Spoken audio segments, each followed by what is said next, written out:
Welcome back to Scarlet and Maize. I'm Adam. I'm Zach. There was only one game that mattered this past weekend. Ohio State 24, Wisconsin 10. You have any thoughts? I thought it was another dominant outing by Marvin Harrison Jr. in the defense. Travion Henderson was also incredible in his first game back. I thought the Buckeyes looked good all around against Wisconsin. I mean, obviously the only concern coming out of this game is the turnovers. Can't have that many turnovers. I think if they protect the ball, McCord will be fine and the offense will be great. I think as long as he doesn't turn the ball over like he did in this game, in the games that are big games, if he doesn't turn the ball over, I think Ohio State will win them. What is the best offense that Ohio State played against this season? Wow, off the top of my head? Yeah. Statistically or just like what eye test or? Both. Either. Probably Notre Dame or Penn State.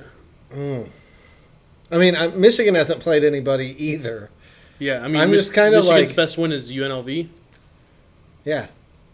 Probably. Yeah. Rutgers. But that was my takeaway from the game was like, man, Wisconsin sucks. And then Braylon Allen got hurt, so they didn't even have him. And it was just rough. Yeah. Scarlet and Maize pick standings. I went 5-1 this week. You got the bonus point to go 6-1. I'm still up by about 3% or so. That's about it. I hope I do better this week because my lead is quickly evaporating here. Yeah, I'll catch you. We have a couple viewer questions. Who do you have coming out of the West? You know, so there's rumors. Was it officially announced that that Brian Ferentz is resigning? Yeah. Well, so the Iowa athletic director, not Brian Ferentz's actual boss, his dad, the athletic director said he's not coming back next year, but we plan on you being here through the bowl game. Oh, okay. It's kind of weird that they went over Kirk's head to fire his son. Yeah. I think that shows that Kirk is safe. Yeah. Probably. That's fair, and I think he should be. Like, he's in a tough position as far as, like... Yeah, but you know that when you hire your son. Right. Yeah. That's fair. But, like, if they had a decent offense, like, could you imagine if Iowa had, like... An offense? No, like, if they just had a stud OC out of nowhere, like a Lincoln Riley type OC. Can you imagine if they had a decent OC out of nowhere? Could you imagine if they had me at OC? Wouldn't it be worse? Iowa can't get worse. Oh, my gosh. Hire me. I will apply for that job if I can find where you apply for that. But I've got Iowa coming out of the West still. I think they have the best path. It's a 4-way tie now between them and Minnesota and Wisconsin and Nebraska. Nebraska, yeah. Yeah. But I got Iowa of those 4 teams and I feel like the rest of the West. Iowa could go 0-4 or 4-0 down the stretch, but they'll probably land somewhere in the middle, either 1-3 or 2-2. Or 3-1. I don't think that'll happen. Really? Maybe but you think they could be 4-0? It could be anywhere. I feel like that's probably the most likely. 4-0 is 3-1. Oh, and you said it won't happen. I feel like that's probably the most likely. I don't know.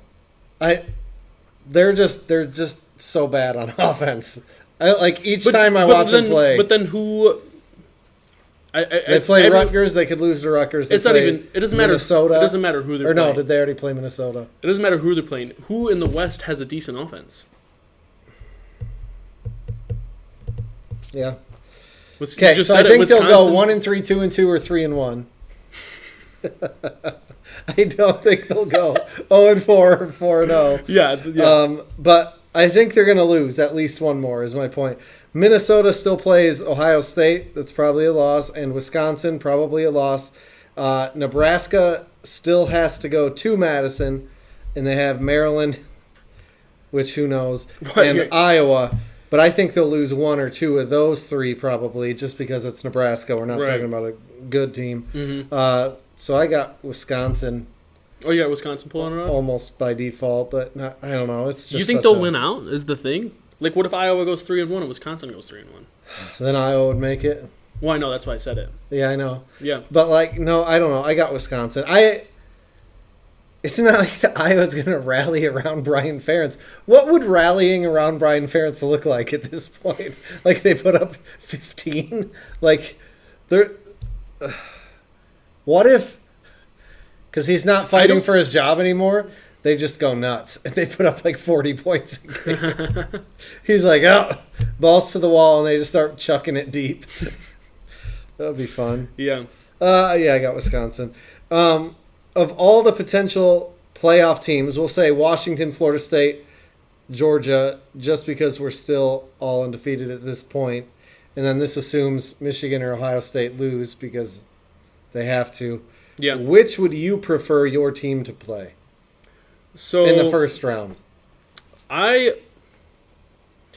would go with the team that Ohio State was closest to the most recently. I'm going to go with Georgia. Ohio State almost beat them with 0 defense last year, and I don't think Georgia's as good as they were all around last year or the year before. Like, Georgia could three-peat.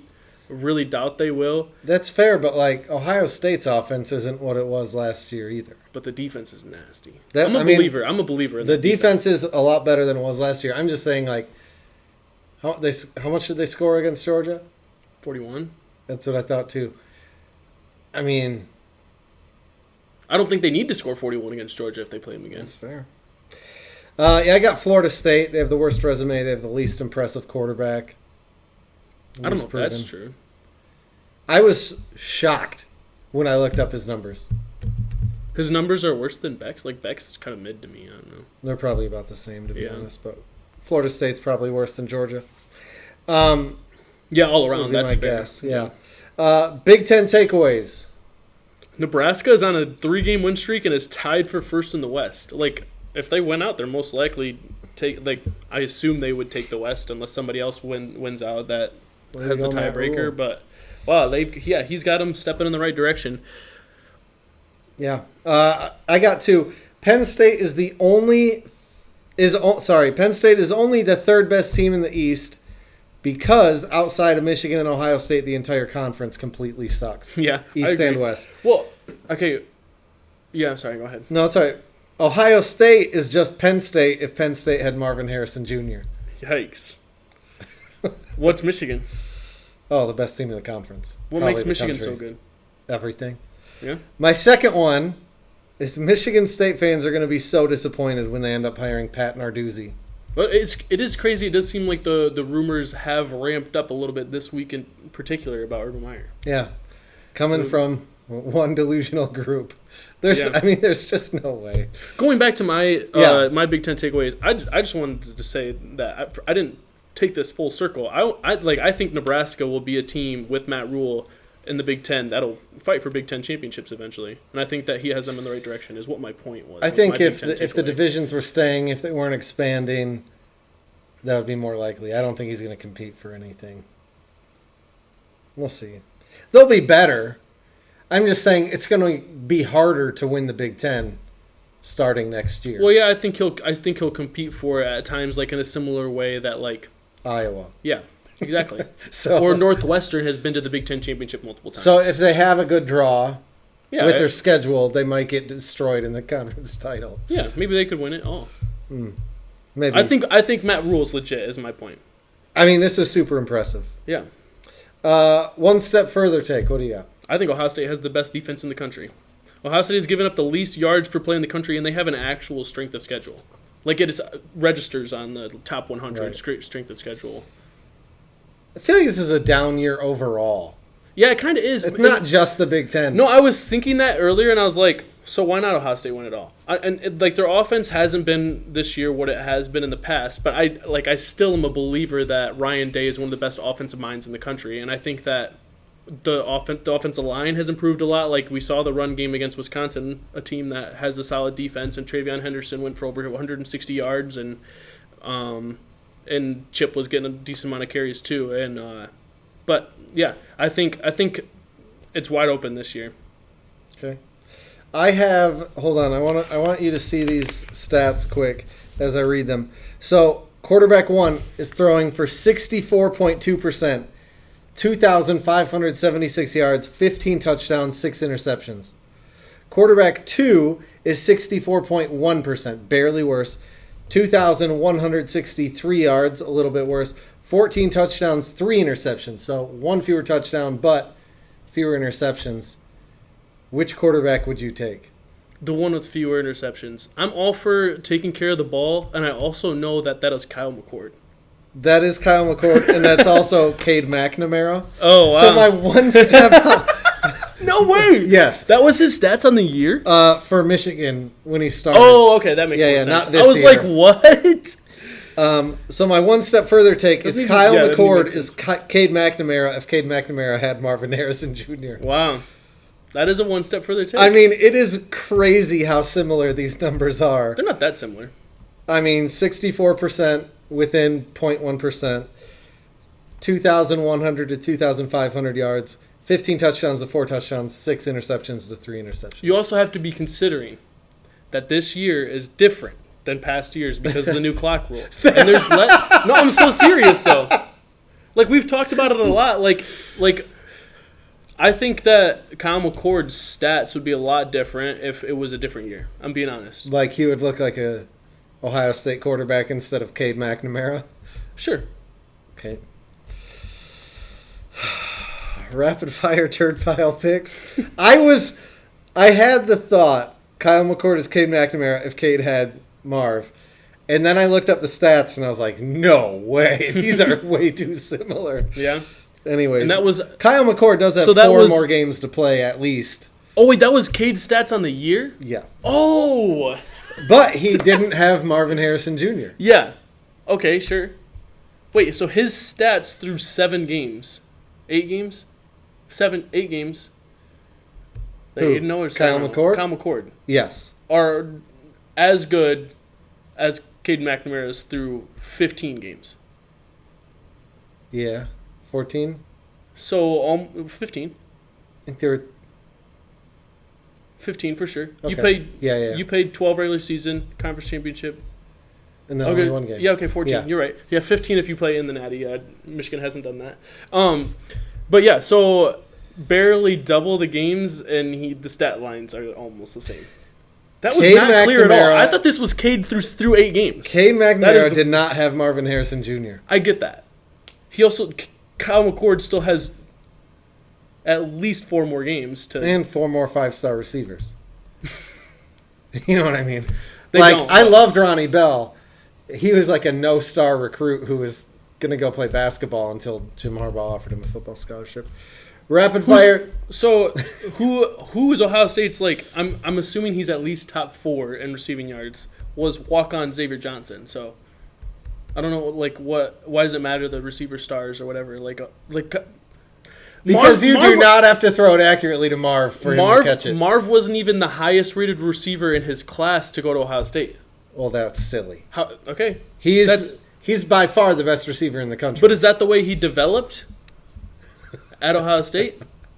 I don't know. Like, he was a 4-star out of high school. Like, I think if they saw this Marvin Harrison Jr. in high school, I think. I don't think they would have made him a 4-star. I think they messed up in his recruiting ranking. Yeah. I'm not saying he didn't develop at Ohio State. I'm just saying he's generational and he's very good. Yeah, I mean, Devontae won the Heisman. Devontae Smith won the Heisman. I don't know if Devontae Smith was this good. Like, legit. Like, statistically, I'm sure his COVID year, when he won the Heisman, if you put that into however many games, that it probably is better than Marv's will be this year, maybe. But like, Marv is just consistently gets open, consistently catches balls that most receivers don't catch. Like that touchdown, the one touchdown he had as he like held his back, he got slammed into the ground so hard on the sideline. I'm like, if that ball moves even a little bit, it's an incomplete pass, and he just held on to it. Yeah. Like maybe 10 people in the country, maybe 10 players You're making in the country my argument for me. are catching that. I guess.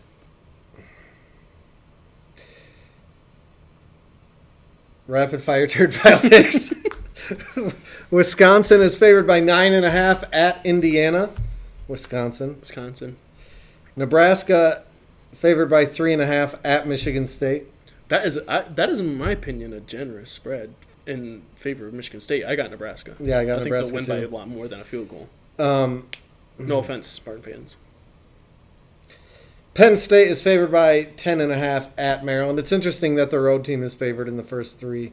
Yeah, Four of the five in the rapid fire turd pile picks are the away team favored, but Penn State. Yeah, I got Penn State. Yeah, Maryland. Come on. But Come on. so would you, if Maryland didn't get upset this past weekend, would you be tempted to pick Maryland here against Penn State? I probably would have been tempted, yeah. Oh, interesting. I mean, I just think Penn State's defense is good. Maryland's obviously sucks to give up that many points to Northwestern. Well, it was crazy. Talia's getting worse. Because like the big knock against Penn State is they they had one play of over 40 yards going into their last game, I believe, and like they don't really even take shots downfield. No. Like when I've watched them, but then they take that shot downfield when the game's on the line and just touchdown. Yeah. Like, and they didn't even take shots downfield against Ohio State, which like Ohio State hasn't allowed a play over 40 yards this season. At least I didn't watch the whole Wisconsin game. I was kind of in and out, but I was watching most of that game. I didn't see one over 40 yards. I might have missed one, but I doubt it. I doubt it. And I watched the whole thing. I just don't remember. But yeah, it does seem once like it was over, I tried to wipe it from my memory. my point is it does seem like it's not like Drew Aller or the receivers are lacking capability of going deep. It just seems like they don't for some reason. Yeah. Illinois at Minnesota. Minnesota's favored by 3. This is the one home team that's favored in the turd pile. Yeah. And I got Minnesota. Yeah, I'm taking Minnesota as well. Iowa favored by 5.5 at Northwestern. I honestly was tempted to pick Northwestern here, but I got Iowa. Yeah, dude. Yeah, I got Iowa here. 5.5 is generous, but Well, they scored. Could they win with 5 points again? yes. Didn't they? Well, no, they ended up with 7 points that game. The game I was thinking of, where they had 5 for a while. They had 2 safeties. It was Yeah. at North Dakota State. They won Yeah. like 7-3, and it was 0 didn't touchdowns. score a They didn't score a touchdown. Yeah, I could see a 5-0 game here. Yeah. It is. I'm blanking on the actual number. It's like the lowest over/under in the history. Oh, is this game really? Yes. Wow. Didn't we say? I feel like It's we like said that. 28 or I feel like something. we said that last year about this game. They Iowa, Northwestern. They just break records. There's the wrong records. It's got to be Iowa though. The record that they're breaking. It's got to be Iowa for sure. against somebody. For sure. Yeah. On to the varsity games. Kind of Purdue at Michigan. I mean, just Purdue is just so bad. Michigan's favored by 32.5 here. There's all this talk about Michigan against the spread since 2021 and whatever, but no one is talking about how Michigan has destroyed the spread in every single game since Connor Stallions got suspended.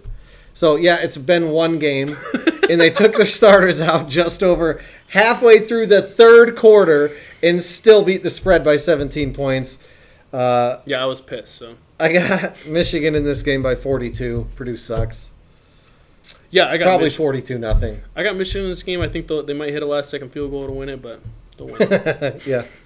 Ohio State favored by 18.5 at Rutgers. That seems low to me. I mean, not after watching Ohio State this year, but to think Ohio State's only favored by 18.5 against Rutgers. Yeah, I think That's wild It to is me. interesting. It seems like Vegas has given Rutgers a little bit more respect. Maybe they don't believe in Ohio State's offense as much as some people do, and yeah, it's interesting. But Ohio State will cover. Yeah, I got Ohio State 31-10. Game of the week. There weren't really many actual, like we talked about a few different ones and we're like, yeah, but this team sucks. But this team's overrated, whatever. But Missouri only has one loss and they're going to Georgia. Georgia's favored by 13.5. Even with that, I still feel like this is the game of the week. Yeah. But I got Georgia by 14. Yeah, I looked at Missouri's resume and they struggled with some teams that I was like, really? And they're in the top 15 still? And I get they've only lost once and it was to LSU, whatever that means. But yeah, Missouri's a team that I like. I liked them coming into the year. I actually picked them to upset Kansas State when they did, and my parlay won some money off of that. So shout out Missouri. But yeah, I don't think the Tigers have a shot here. I got Georgia by 20. All right. Yeah. Things no one is talking about. I feel like everybody's talking about everything. I got nothing this week. All right. In Big Ten play, Penn State is averaging just 4.41 yards per play, which is 107th nationally. But more disgusting, we talk about how the Big Ten West sucks, especially on offense. The Big Ten East has 3 of the bottom 5 in the Big Ten in terms of yards per play. Who are the 3? Is it Penn State and then Probably Michigan State and Indiana? I don't remember. Yeah, probably Indiana. Yeah, Indiana and Michigan State are. Bowl-bound Indiana. Yeah. Indiana has to win out to make a bowl now. I'm aware. Okay. Tweet of the week, do you got one? Yeah, my tweet of the week comes from @VictoryBellOSU. He said, "I will save you I will save Michigan the trouble of scouting our signs on offense. We're throwing that bitch to 18." Which, as they should. Right. Mine is kind of long. Like, I know they've expanded the number of characters on a tweet, but this is kind of wild, so buckle up. I can go back and forth with the Michigan and Ohio State banter. It's fun and comical on lots of levels. I can take the jokes about my past and all of the above. In all honesty, I think the investigation into Michigan for the hamburger, sign viewing, or whatever is another reason for everyone to be mad at the NCAA. I've spoken up for Michigan in both cases. It's actually stupid. Good scouting gets you all the signs and signals you want. Michigan is a good football team, and it's actually healthy to have wins and losses go both ways. In all of this, realize that who we all should be mad at is the NCAA and its silly rules. That is from Ohio State legend Maurice Claret. Yeah. Who I've never had more respect for. I saw that tweet. Nice. As soon as like halfway through the tweet, I was like, okay, I know who tweeted this. Maurice Claret. He's also tweeted a couple more things like after this about how I mostly agree, but like if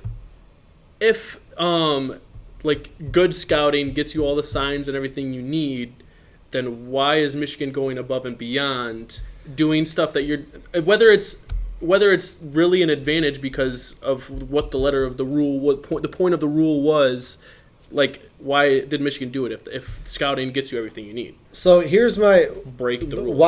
Why we haven't talked about this on the show is because there are so many rumors about what has gone on, what's going on, what's alleged, whatever. Some of them conflict. Like TCU is the only ones Michigan hasn't scouted. Also, Ohio State gave TCU a heads up, and TCU changed some of their signs and got Michigan. Those two things can't both be true. That Michigan didn't have a beat on TCU, and TCU changing their signs hurt Michigan. So I don't know what's true and what's not. People are going to run with whatever they want to be true. So like, Michigan didn't scout TCU, and then they lost. And, TCU burned Michigan by changing their signs. Okay, whatever. I do think it's at least a possibility that this guy did it on his own. Which, like, there's way more discussion on that. Maybe he didn't. I personally don't think Michigan was like, hey, Connor Stallions, go do this thing. But buy it and don't hide a thing. Because nothing was hidden. It was in his name. It was whatever. Supposedly, and this goes back to the reports, who knows? We'll see what comes out. We'll see what the NCAA says. I just think if this was Jim Harbaugh mastermind, then he is the worst cheater in the history of the NCAA in terms of like covering it up. Yeah, it does seem like pretty stupid how obvious he was at times, but I don't think there's a chance that some of the higher up coaches had zero clue what was going on. Like, there's pictures of him on the sideline with sheets with signs all over him, and and there's so many clips of him standing next to the defense coordinator. Yeah, so stealing signs is legal, and he was like a code breaker in the Marines, and so he could be the sign stealing guy, and they could go, man, he's really good at this, without realizing he's using his own money to pay other people to do more than they should have done. Okay, that's fair. But, so I just mean like a lot of schools have a low-level guy standing next to the D coordinator doing the exact same thing. The one, I don't know which ones you're referring to. I did see 2 different pictures of him holding signs, and then there was a Michigan guy that was like, here's Mike Hart holding the same sheet. These are Michigan signs. But, interesting. Whatever. I don't know. We'll see. Yeah. Probably not this year, but as long as it comes with a Michigan natty, I don't care. So, I asked you this before the show, but I kind of want to ask you on the show. You don't think it's suspicious at all as far as like what Harbaugh knew, or maybe like a worry about like what is out there on the internet? Like, why do you think do you think it's a cause for concern as far as like which way this investigation is going to go? The fact that Jim Harbaugh deleted all his tweets from September 2020 till now. So the tweeting, I don't really care because he didn't tweet a lot of like strategic things, Right, which is or whatever. It was mainly like banter type stuff. Like, I don't know. So that doesn't worry me. The thing that worries me the most is the rule change the NCAA had, I think, this past offseason that made the head coach not knowing not liable. So even if Harbaugh didn't know what's going on, he can still get in trouble if the NCAA desires, because it happened on his watch, whether he knew or not. That's the most worrying thing to me. And the fact that we recorded last week's episode, and then with technical difficulties, we couldn't even release it. So I don't remember if it was last week or if talking about it before. But Jim Harbaugh has been very outspoken about revenue sharing, which would not be good for the NCAA. He's very pro NIL and pro athlete and whatever, which the NCAA has not been. So I do think that they don't like him. Maybe he is being untruthful or not remembering or whatever with the hamburger stuff, and the Zoom during COVID plays a factor also. I think just as bad for him is probably being on the right side of some things in terms of revenue sharing and whatever. Yeah. I don't know. We'll see. I hope he stays. Yeah, it'll be interesting. With that, we'll see you next week. Go Blue. Go Buckeyes.